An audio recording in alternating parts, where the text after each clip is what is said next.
Hello students, let's see this question. The question says calculate the longest wavelength of light that will be needed to remove an electron from the third orbit, a third Bohr orbit of the He plus ion. आपका He plus ion है, ठीक है? He plus ion क्या है? Hydrogen like species है। तो हम इसके अंदर जो फॉर्मूला है एनर्जी का वो अप्लाई कर सकते हैं, जो बेसिकली एनर्जी डिफरेंस से निकाल के आता है, ठीक है? बोर्स ऑर्बिट है, तो हम इसमें एनर्जी लगा सकते हैं। That energy is equals to क्या होता है आपका, एक कांस्टेंट वैल्यू होती है, ठीक है? एक आप कांस्टेंट वैल्यू अगर आप ऐसे लेके चलोगे, आर लेके चलोगे, रिडबर्ग कांस्टेंट लेके चलोगे, रिडबर्ग कांस्टेंट लेके चलोगे, तो आप बोल सकते हो कि R H minus R H into Z square upon N square, ऐसे बोल सकते हो। ये एनर्जी लेके चलोगे, अगर मैं जूल्स में ले लेती हूँ, ठीक है? ये जूल्स में ले सकते हो। अच्छा, तो ये अप्लाई हो जाएगी ये एनर्जी की इक्वेशन अगर आपने बोर ऑर्बिट लिया है, क्योंकि ये हीलियम लाइक He प्लस क्या है, हाइड्रोजन लाइक स्पीशीज, क्योंकि इसके एटम के अंदर सिर्फ एक ही इलेक्ट्रॉन प्रेजेंट है, ठीक है? तो कह रहे हैं कि अगर मैंने ये स्पीशी ले लिया और इस स्पीशी का जो एक इलेक्ट्रॉन है, अगर उसको मैं रिमूव करना चाहूँ, वो इलेक्ट्रॉन कहाँ बैठा है? थर्ड ऑर्बिट में बैठा है, मतलब एन की वैल्यू क्या है? 3 है। और Z क्या होता है? एटॉमिक नंबर होता है इसके अंदर। एटॉमिक नंबर मतलब total number of protons present in the nucleus of the atom. तो हीलियम के लिए Z कितना हो जाता है? 2 हो जाता है, ठीक है? तो अगर ये जो हीलियम प्लस के अंदर एक इलेक्ट्रॉन बचा हुआ है और वो इलेक्ट्रॉन कहाँ बैठा हुआ है? थर्ड ऑर्बिट में बैठा है, थर्ड बोर ऑर्बिट में बैठा है। तो अगर इस इलेक्ट्रॉन को मुझे रिमूव करना मतलब इनफाइनाइट एनर्जी लेवल पे पहुंचाना है, ठीक है? तो उसके लिए कितनी वेवलेंथ की रिक्वायरमेंट होगी? लॉन्गेस्ट वेवलेंथ आपको बतानी है, ठीक है? लॉन्गेस्ट वेवलेंथ बतानी है, सबसे लॉन्गेस्ट वेवलेंथ बतानी है आपको, ठीक है? सो देखो, हमें पता है कि एनर्जी डिफरेंस है, ये एनर्जी डिफरेंस क्या है? Delta E is equals to क्या है? हम फाइनल एनर्जी लेवल क्या है? ई इंफिनिटी है। और कहाँ से इनिशियल स्टार्ट करना है? E3 से स्टार्ट करना है, क्योंकि इलेक्ट्रॉन कहाँ बैठा है? थर्ड में बैठा हुआ है, ठीक है? ई इंफिनिटी की वैल्यू क्या हो जाएगी? जीरो। क्यों जीरो हो जाएगी? क्योंकि अगर अगर आपका एनर्जी का ये फॉर्मूला है, इसमें एन की वैल्यू इंफिनिटी डालूंगी तो समथिंग अपॉन इंफिनिटी क्या होता है? जीरो होता है। जीरो माइनस, और E3 के लिए वैल्यू क्या लिखूंगी मैं? Minus of R H multiply Z square upon N square. N square की जगह क्या आ जाएगा? अच्छा, पहले ऐसे लिख लो, ठीक है? लिख लो, एन स्क्वायर की हमें पता है यहाँ पे 3 आएगा, तो ये हो जाएगा 9। 3 का स्क्वायर 9, क्लियर? तो ये सॉल्व करके इतना आ जाएगा, माइनस माइनस प्लस हो जाएगा, ये बचेगा are H into Z value क्या है इसके लिए? 2 है, तो 2 की स्क्वायर हो जाएगा 4, आर एच अपॉन 4। ये किस में आएगा? जूल्स में आएगा आंसर, क्लियर? अच्छा, ये जूल्स में आता है हमारा आंसर, क्लियर? अच्छा, तो अब हमने यहाँ से ये फॉर्मूला आपका ड्राइव कर लिया, ये फॉर्मूला हमने ड्राइव कर लिया। तो अगर मैं इस फॉर्मूला को क्या करूं और क्या करूं? चेंज कर दूं इसको, और क्या कर दूं? चेंज कर दूं। डेल्टा ई लिखा हुआ है, ये डेल्टा है। डेल्टा ई क्या होता है? C H C upon lambda होता है। और इसको भी मैं लिख सकती हूँ कि 1 अपॉन लैम्डा क्या होता है? एच न्यू बार होता है, ठीक है? वन वन अपॉन लैम्डा क्या होता है? एच न्यू बार होता है।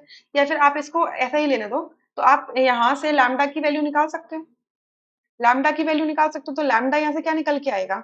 H C multiply 9 upon R H multiply 4,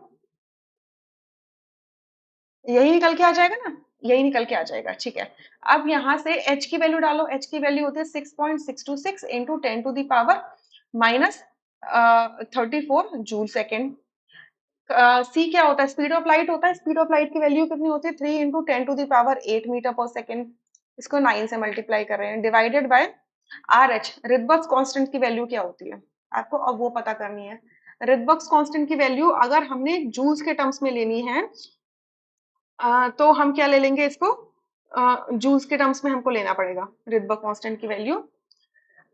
सो तब हम इसकी वैल्यू लेंगे 2.18। देखो, वैल्यू बहुत बड़ी है, मैं मना नहीं कर रही हूँ, वैल्यू बहुत बड़ी होगी। ये बहुत छोटी सी टू डेसिमल प्लेसेस तक ये वैल्यू दे दी गई है। अदरवाइज रिडबर्ग कांस्टेंट की वैल्यू काफी बड़ी निकल के आती है, ठीक है? सो रिडबर्ग कांस्टेंट की वैल्यू अगर मैं 2 यूनिट्स तक, 2 डिजिट्स तक लेके चलूँ तो आती है 2.18, 2.18 into 10 to the power minus 18 joule, minus 18 joule, ठीक है?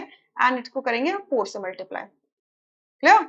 तो अब इसको जब सॉल्व करोगे, तो इसको सॉल्व करोगे तो देखो क्या करोगे? पहले तो नंबर्स को मल्टीप्लाई करोगे, यानी कि 6.626 मल्टीप्लाइड बाय 3 मल्टीप्लाइड बाय 9, ठीक है। फिर इसको डिवाइड करो, सॉरी गलती हो गई, 6.626 मल्टीप्लाई 3 मल्टीप्लाई 9,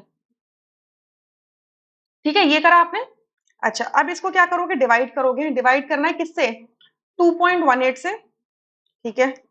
फिर इसको डिवाइड करोगे किससे, 4 से, तो ये कितना आ जाएगा हमारा, 20.5162, ठीक है, इनटू, अब पावर्स को करो, 10⁻⁻34 मल्टीप्लाई 10⁻8 है, और फिर डिवाइड में 10⁻−8 18 है। सो देखो क्या हो जाएगा, 10⁻−34 मल्टीप्लाई 10⁻8 इंटू 10⁻−18, ऊपर जाएगा तो प्लस में चले जाएगा, तो 18 + 8 कितने हो जाते हैं, 26 होते हैं, एंड -34 एज इट इज है। सो ये हो जाएगा आपका -8, ठीक है, हो जाएगा 10⁻−8। ये पूरा आंसर आएगा मीटर्स में। मैं इसको और डेसिमल को अगर मैं 1 डिजिट लेफ्ट ले जाऊं तो हो जाएगा 2.05162 इंटू 10⁻−7। सो डेसिमल अगर मैं एक डिजिट लेफ्ट ले जाती हूँ तो जो 10 की पावर होती है वो एक डिजिट इंक्रीज कर जाती है, तो -7 ऑब्वियसली -8 से तो बड़ा ही होता है ना, तो ये आ जाएगा।